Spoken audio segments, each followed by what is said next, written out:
మొత్తం ఇస్లాంలో ఉన్నటువంటి సాహిత్యానికి ఏ మేరకు ప్రాధాన్యత ఇస్తుంది అనే అంశాన్ని మనం పరిశీలించినప్పుడు ఏ సమాజ అభివృద్ధికైనా ప్రజల యొక్క సంస్కృతి సాహిత్యం అనేది అవసరం. ఇది చరిత్రలో కూడా ఇస్లాం ప్రపంచవ్యాప్తంగా వ్యాప్తి చెందడానికి అంతకుముందు అరబ్ ప్రాంతం వరకే పరిమితమైనటువంటి ఇస్లాం సాహిత్య రంగంలో ఇరాక్ నుంచి పూర్వీకుల యొక్క ఆ సాహిత్యం ఇస్లాంకు ఒక ఊతాన్ని ఇచ్చింది. అది ప్రపంచవ్యాప్తంగా కూడా ఒక ఉన్నతమైనటువంటి సమాజానికి అభివృద్ధికరమైనటువంటి వైపుకి పరుగులు తీసినటువంటి చరిత్ర.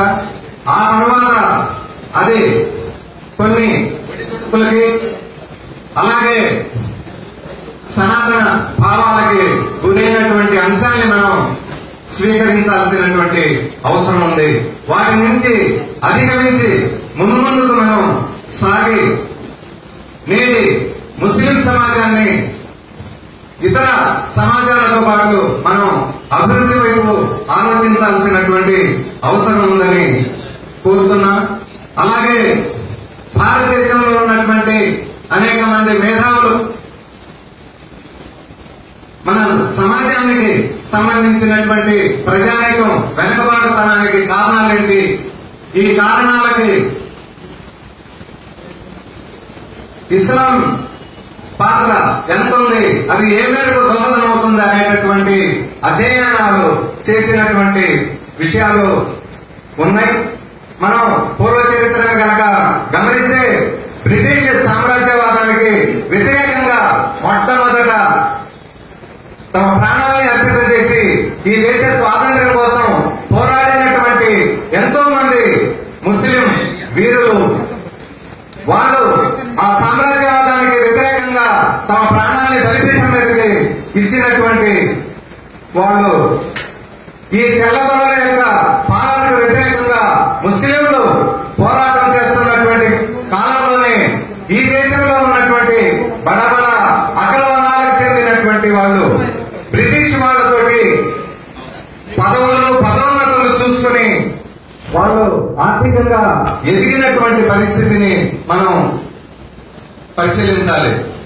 చాలా తొందరగానే ఈ దేశంలో ఉన్నటువంటి అగ్రవర్ణాల వాళ్ళు పారసీ ఉర్దూ భాషలు వదులుకొని ఇంగ్లీష్ నేర్చుకొని బ్రిటిష్ వాళ్ళతోటి వాళ్ళ యొక్క సంస్కృతిని కలుపుకొని వైదిక శక్తులు ఆర్థికంగా రాజకీయంగా ఎదిగినటువంటి చరిత్ర మనం కళ్ళ ముందు ఉంది. ఇది ఏ మేరకు సాగిందంటే ఈ బ్రిటిష్ వాళ్ళకు వ్యతిరేకంగా పోరాడుతున్న క్రమంలో ముస్లింలు ఈ దేశానికి చెందిన వాళ్ళు కాదు, వాళ్ళు వాళ్ళ రాజరిక వ్యవస్థని రాజరికాన్ని నిలుపుకోవడం కోసం బ్రిటిష్ వాళ్ళతోటి పోరాడుతున్నారు అనేటటువంటి ఒక నీచమైనటువంటి వాదనలు తెచ్చి ముస్లింలని ఈ సమాజానికి దూరంగా రెండో తరగతి పౌరులుగా చిత్రీకరించినటువంటి చరిత్ర మనం గుర్తు తెచ్చుకోవాల్సినటువంటి అవసరం ఉంది. ఈ పరిస్థితుల వల్లనే బ్రిటిష్ సామ్రాజ్యంతో ముస్లింలు పోరాట ఆత్మగౌరవంతో సాగటం, వాళ్ళ సమాజంలో వాళ్ళ యొక్క ఆర్థిక పరిస్థితిని రాజకీయ పరిస్థితిని ఎదగలేకపోవడానికి వెనకబడటానికి ఒక కారణంగా మనం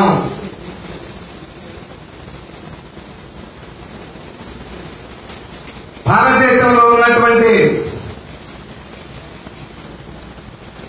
ముస్లింలు వెనకబడటానికి ఇదొక కారణమైతే, అదే సందర్భంలో చిన్న చిన్న పెట్టుబడిదారులుగా ముస్లింలు భారతదేశంలో ఎదుగుతున్నటువంటి వాళ్ళు దేశ విభజన కోరుకొని ఈ దేశంలో ఉన్నటువంటి పీడిత ముస్లింల యొక్క బాధల్ని కష్టాల్ని ఆలోచించకుండా దేశ విభజనకి సంకేతంగా తీసుకొని వాళ్ళు ఈ దేశం నుంచి వెళ్లిపోవటం మరొక ప్రధానమైన కారణంగా మనం అర్థం చేసుకోవాల్సినటువంటి అవసరం ఉంది. ఆ దేశ విభజన యొక్క ప్రభావం ఈ దేశంలో ఉన్నటువంటి ముస్లింల మీద ఎంతగా పడిందంటే, ముసాయిదా రాజ్యాంగంలో మైనారిటీలకి రిజర్వేషన్లు కల్పిస్తూ ఒక నిబంధన ఉంది 292. ఆ ముసాయిదా రాజ్యాంగంలో చట్టసభలో చర్చించేటప్పుడు దేశ విభజన తర్వాత మైనారిటీలకి రిజర్వేషన్ల మీద రిజర్వేషన్లు ఉండాలా వద్దా అని చెప్పి చర్చ జరుగుతుంటే, ముస్లిం నాయకుల చేత, ఆనాడు ఉన్నటువంటి ముస్లిం నాయకుల చేతనే ముస్లింలకు రిజర్వేషన్లు వద్దని చెప్పించినటువంటి వైదిక మత భావజాలం, వైదిక మత పాలకుల యొక్క పెద్దను స్పష్టంగా మన ముందుంది. దేశభక్తి పేరుతోటి ఒకవైపు అభద్రత, మత ఘర్షణలు, దేశ విభజన, అభద్రత, మత ఘర్షణలు జరుగుతుంటే తమ సమాజానికి రిజర్వేషన్లు చేయటం దేశభక్తికి ముందు, దేశభక్తిని ముందుకు తెచ్చినటువంటి అగ్ర వైదిక మతానికి చెందిన శక్తులు వాటిని ప్రశ్నించడానికి, దేశభక్తిని ప్రశ్నించడానికి ఆనాడు అంబేద్కర్ కూడా ధైర్యం చేయలేకపోయాడనేటటువంటి అంశాన్ని మనం గుర్తు తెచ్చుకోవాల్సినటువంటి అవసరం ఉంది. ఈ పరిస్థితులు దేన్ని సూచిస్తున్నాయంటే, ముస్లింలు, బహుజనులు ఈ దేశంలో ఐక్యం కాకుండా, ఒక వేదిక మీదకి రాకుండా, ఈ దేశంలో పెద్ద పెద్ద అగ్రవర్ణాల యొక్క, వైదిక మతాల యొక్క, హిందూ మతోన్మాదుల యొక్క కబంధ హస్తాల నుంచి మనం అధికారాన్ని చేజిక్కించుకోకుండా ఇది మనకు ఉపయోగపడదనేది అర్థమవుతా ఉంది. ఆనాడు రాజ్యాంగ కమిటీలో అంబేద్కర్ ని తొలగించడానికి పెద్ద కుట్ర జరిగింది. ఆ కుట్రలో భాగంగానే అంబేద్కర్ ను కూడా రాజ్యాంగ కమిటీలో లేకుండా చేస్తే బెంగాల్కి చెందినటువంటి ముస్లిం ఎంపీలు ఖచ్చితంగా అంబేద్కర్ ఈ ప్రపంచానికి ఒక మేధావి, అటువంటి మేధావిని లేకుండా మీరు రాజ్యాంగాన్ని ఎట్లా రచిస్తారని చెప్పి ముస్లిం ఎంపీలు ఖచ్చితంగా అంబేద్కర్ ని ఆ కమిటీలో తీసుకోవాలని ఒత్తిడి చేసి అంబేద్కర్ ని ఆ కమిటీలోకి తీసుకునేదాకా వాళ్ళు వదలలేదు. కానీ కుట్రపూరితంగా దేశ విభజన జరిగిన తర్వాత అంబేద్కర్ ని ఆ కమిటీలో లేకుండా చేసినటువంటి ఈ వైదిక శక్తులు, హిందూ మతోన్మాదుల యొక్క పాత్ర ప్రధానమైనదని మనం ఈ సందర్భంగా గుర్తు చేసుకోవాల్సినటువంటి అవసరం ఉంది. మనం పాత చరిత్రని తెలుసుకోకుండా, గతంలో జరిగినటువంటి తప్పుల్ని తెలుసుకోకుండా,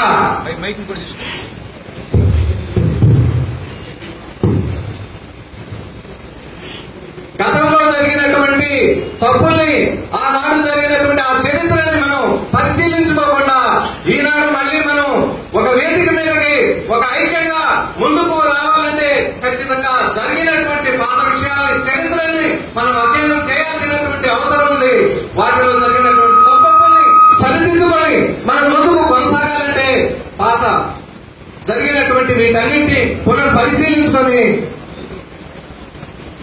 ముందుకు సాగాలని చెప్పి అలా దాంట్లో భాగంగా నేడున్నటువంటి జరుగుతున్నటువంటి ఇవాళ భారతదేశంలో ఉన్నటువంటి పరిస్థితులన్నింటినీ పరిశీలించినప్పుడు గతంలో ఉన్న వాటి నేడు జరిగేవి ఖచ్చితంగా సమకాలికంగా జరుగుతూ ఉన్నాయి.